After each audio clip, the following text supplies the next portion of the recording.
Everyone, today we will see this limit theorems.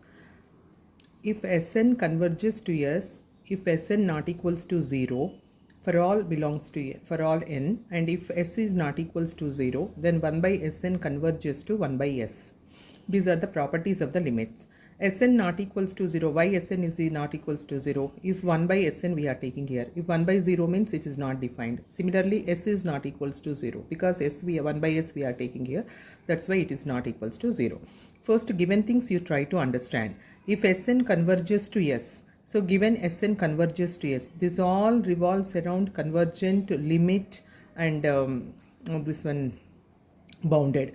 Given Sn converges to S. From definition we have, for any epsilon greater than 0, there exists n1 belongs to n such that Sn minus S less than epsilon, usually we will write, for all n is greater than or equals to n1. But what we have to take, it depends upon the problem. See, I'll explain what we have to take here. Generally from the definition, we have to take epsilon. This should be as small as possible. Epsilon is very small number. So according to our convenience, we take, this is generally the definition is epsilon, but according to the convenience, we choose our epsilon. What to prove here? To prove that 1 by Sn converges to S implies we have to show that 1 by Sn minus 1 by S less than epsilon. This is from according to our definition, right? So 1 by Sn minus 1 by S I am taking here equals to S minus Sn by Sn into S less than or equals to Sn minus my S mod everything we are putting the mod. So since Sn is convergent, here we have to see, we have to get the epsilon. So we have to, whatever we do, after doing 3-4 steps for anything, for any property, we have to get the epsilon. Since Sn is convergent, Sn is bounded. Already we have seen that every convergent sequence is bounded. So since Sn is convergent, Sn is bounded. So Sn is less than or equals to m. So Sn is less than or equals to m means here we are getting like Sn minus S mod Sn m. So on the whole we have to get the epsilon here. So what this Sn minus S should be, we have to decide here. So we have to get epsilon means this m should be cancelled, this S should be cancelled, and this Sn minus n, such that we have to choose this Sn minus S. So m should be cancelled means we have to take m. Here we have to take m, and this S should be cancelled. So S should be cancelled means we can take this one as epsilon. The S should be cancelled means we can take as mod S, and this one epsilon.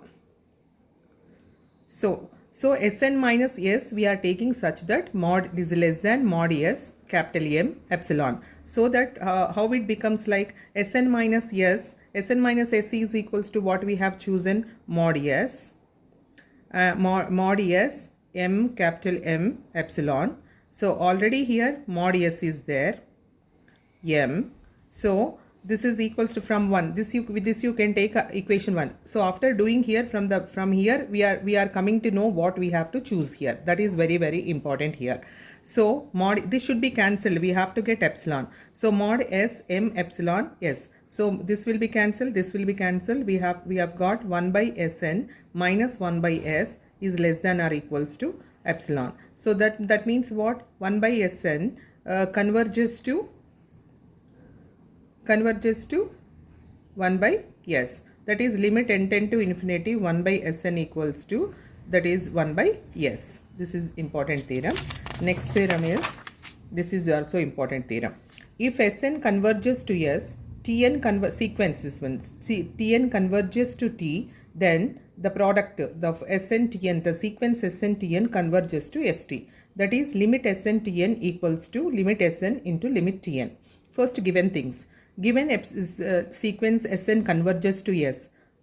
For any epsilon greater than 0, there exists n1 belongs to n such that Sn minus S. Actually, according to the definition, we have to write epsilon, but according to the problem, I will choose.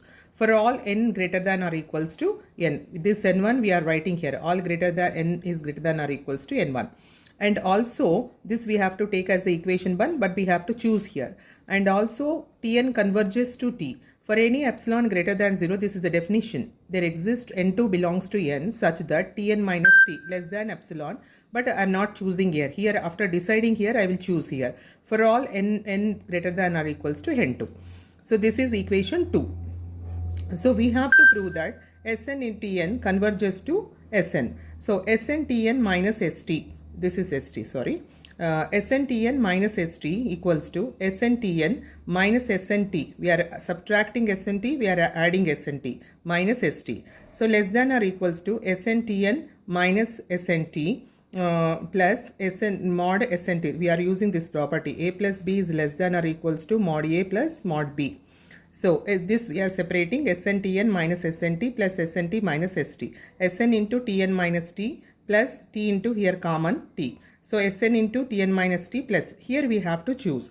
So since Sn is convergent, Sn is bounded. So Sn is less than or equals to M. So this we can write here. Tn minus T is what we have to choose. Tn minus T is Tn is converges to T according to the given condition. What epsilon what we have to choose? We have to get here, this is one term, this is one term. So total we have to get, this should be less than epsilon. So this is equals to, we have to get epsilon by 2, and this is equals to, we get epsilon by 2, so that epsilon by 2 is epsilon. So we have to make it so small that so it is less than or equals to something epsilon by 2. So mod Sn, this is bounded means Sn is greater than M. So here we have to get epsilon by 2. So what we have to choose? Epsilon by 2 we have to get means this M should be cancelled. So M we have to take here. So epsilon by 2. So here now we will write what is Tn minus T epsilon by 2M.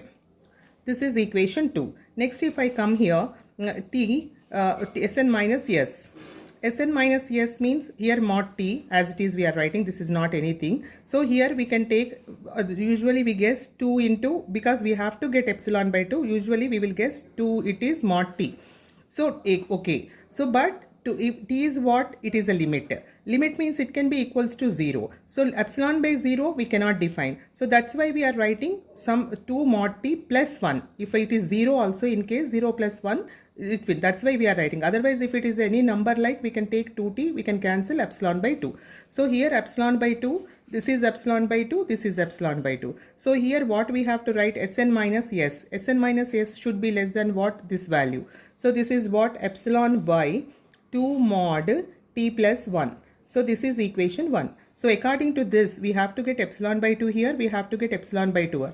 According to that, we are taking what is Tn minus T and Sn minus S. So then epsilon m dot epsilon by 2m, here we will come here epsilon by 2m. So cancel, epsilon by 2, mod T, epsilon by 2T plus 1.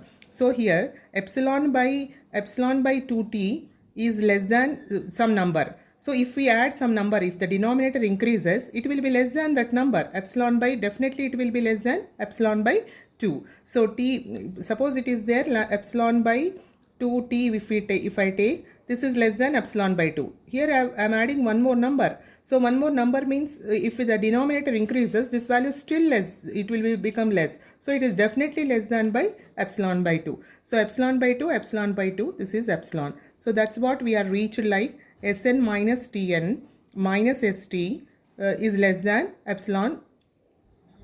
So therefore limit Sn Tn is equals to St. This is the end of the theorem.